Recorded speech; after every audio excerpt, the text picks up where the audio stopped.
Thanks for coming out, guys. You guys know how I feel and how I felt for a long time that Rutgers belonged in the Big Ten, and it's weekends like this that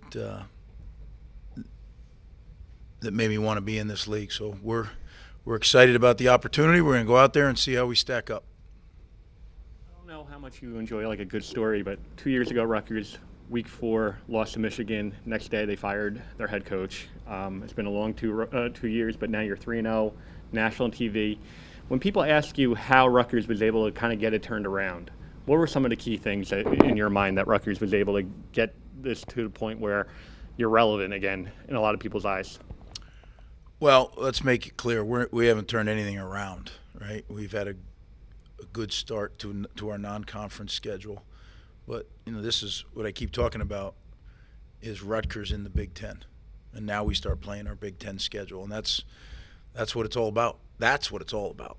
So we have to go and show that we belong. And we haven't done that yet. And we won a couple games, but as I've said to you before, I don't feel like 2020 was real. I think you didn't really get a real picture of every team. I thought you had a distorted picture. And I'm not taking anything away from what the players or staff did here, but this is real.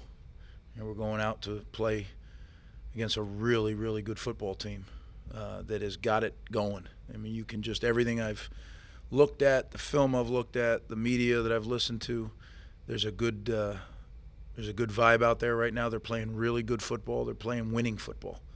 They're holding on to the ball, playing good defense. They're running the ball, right? When you do that, you have a chance to win every week. So we have our work cut out for us for sure, but I'm anxious to see how we stack up, and I know our players are. That's what it's about. It's fun. Let's go play. Greg, when you look at Michigan's running backs on film, I mean, what stands out about them, especially a guy like Blake Corum? Yeah, they're really good running backs. And it's not just Blake, it's all of them. They have a really good running back room. You can see it. And I think the guy who coaches them, Coach Hart, I've followed him. I've tracked him from when he was a player. I remember when we were all at this, I don't know what it was, Ray was being honored down in Orlando. And I remember he was there as a player. So I've tracked his career and at different times thought about reaching out to see if we could bring him here. I think he's an excellent coach that room is doing a great job. Certainly talented players, but I think it's more than that. Now that you had a chance to look at the film, what did you take away from the offensive line? All this mixing, matching. I guess, do you do it position by position, or do you maybe look, this left side looked the best of that group and go side by side like that? Predominantly, it's an individual's performance because it's hard to start saying, well, these two work better together or these two work better together because there is a lot of mixing. It might come up in a conversation down the road, but the primary evaluation is individual performance. How did this player do? And I think that we got more out of our line by doing it the way we did it this week. Now, did that have something to do with the competition level? It might have. I thought Syracuse had a very good front. But we're going to continue to do different rotations on the offensive line, as I told you Saturday, until we really feel, if we ever feel, that these 5 guys belong every play. And if we get to that, great. And if we don't, or if it's better the way we're doing it, playing 7 or 8 guys, that's okay too. Greg, Aaron Cruikshank, co-special teams player of the week of the Big Ten. Just talk about his evolution, adding punt return to the repertoire as well. Yeah, I was very excited, coming into the year. I thought Aaron could be an explosive threat, and he has started off the season being just that. Again, now we go to Big Ten play, so everything goes up to here, right? It's harder to do that, what he does in the Big Ten. So let's see. But he is a great returner. Like the return Saturday, he got some good supporting cast blocks, but there was a couple points on that touchdown run where he just went right, went left, and then went really fast. And there was people there he just ran away from.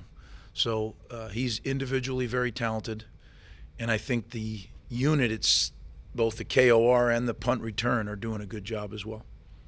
Greg, The lack of turnovers. I asked Noah about it after the game. He cited a stat. I think you probably like the 71% national study. I Googled it, couldn't find it.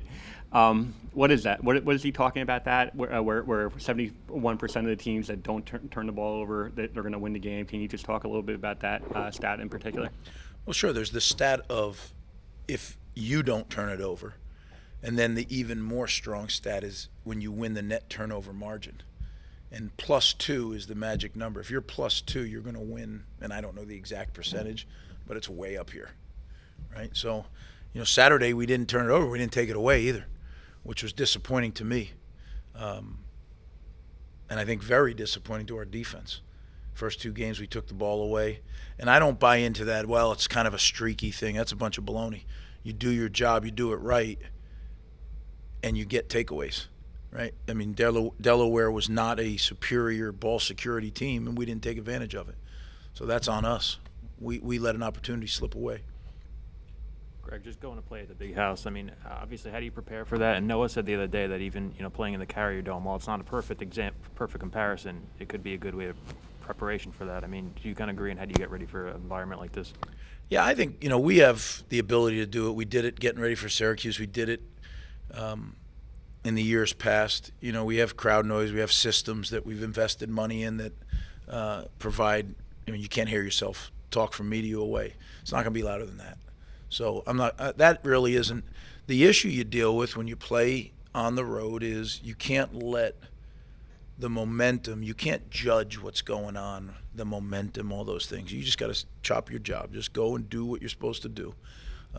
When you start letting all that other stuff become part of the equation, well, now you're playing right into the mess, right? So playing on the road, there's certain things that we talk about all the time, and I think our guys understand what it's going to take.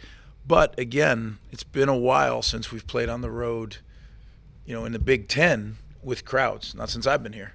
So this is our first Big Ten road game, and it's a good place to start. Have you seen anything different from Julius as a pass rusher? He's got about as many sacks in 3 games as he has his entire career. Well, I think, number one, he's got opportunity now, right? He never was out there on 3rd down. So he is part of the, every D lineman's dream is to be on the 3rd down rush team, right? Because it's a high level of pass. Now, he's earned that right, and I think he's done a good job. He's pressured the quarterback on 1st and 2nd down, which he's always been able to do, and now he's doing it on 3rd down as well.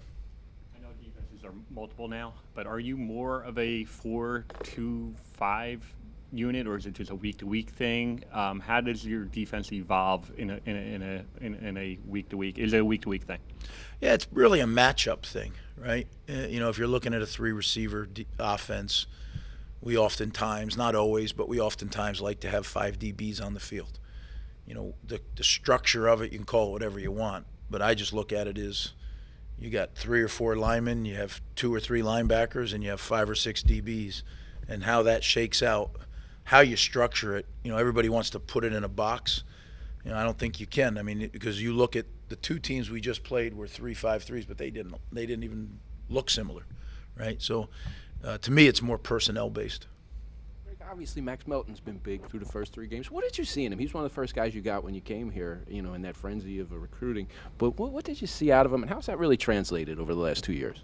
Well, we sure are blessed to have Max. He is a really good player. He's a tremendous competitor.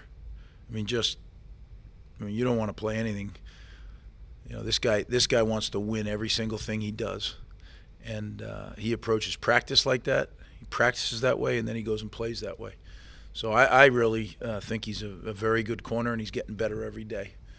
He's still a young guy, right? He played 12 games, 12 college games, so the equivalency of 1 season. So I think he can really become a great one if he just continues to work the way he is.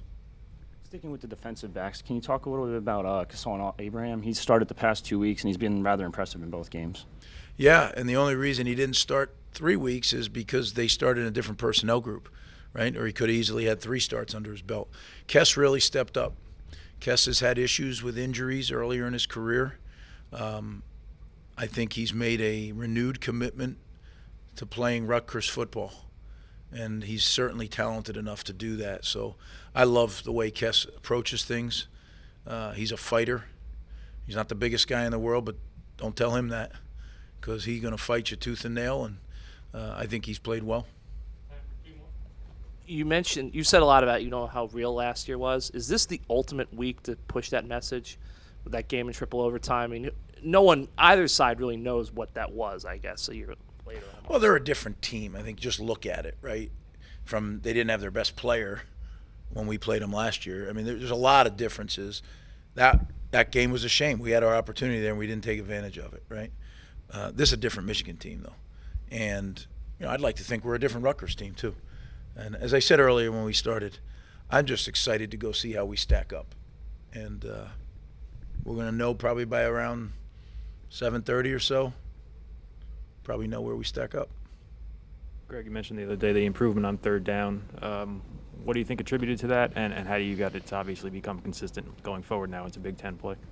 Well, it's a critical down, right? Third down defense to get off the field. And I think, Coach Smith said it best. We finally had a spring and a training camp and a summer, because some of that stuff on third down is so different than what you do on first and second down.